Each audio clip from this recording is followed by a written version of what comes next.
ఆనాడు యేసుప్రభుల వారు ఇద్దరు శిష్యులు ఎమ్మావు ప్రాంతానికి వెళ్తున్నప్పుడు యేసుప్రభుల వారు కూడా మూడో వ్యక్తిగా వచ్చి వారితో మాట్లాడుతూ ఉన్నారు.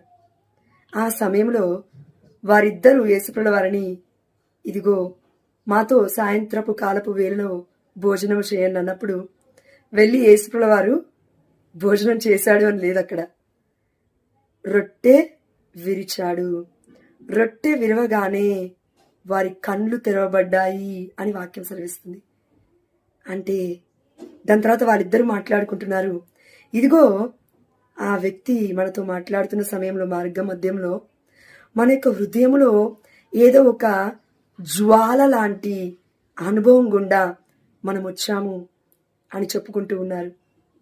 కాబట్టి ఆ దేవాతి దేవుడు ఏం చెప్తున్నాడంటే, ఇది నా జ్ఞాపకార్థం మీరు చేయాలి, ఇది మర్చిపోవద్దు. ముచ్చట్లలో పడి ఇది మీరు మర్చిపోవద్దు. ఇది అమూల్యమైన దివ్యమైన కృతజ్ఞత బలి పూజ. అదే దివ్యమైన బలి పూజ. గొర్రె పిల్ల విందుకి మనమందరము వెళ్ళాలి అని మన కన్నతల్లి అయిన కథోలిక శ్రీ సభ మనకి ఈ పండుగ ద్వారా కనువిప్పు కలిగిస్తూ ఉంది. ఆమె హల్లెలూయా. మనందరి యొక్క కనులు కూడా తెరవబడునుగాక.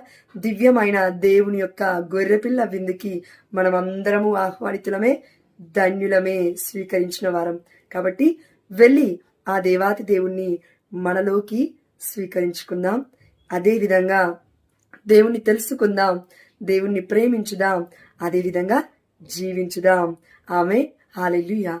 God bless you all abundantly in the mighty name of Jesus. Amen.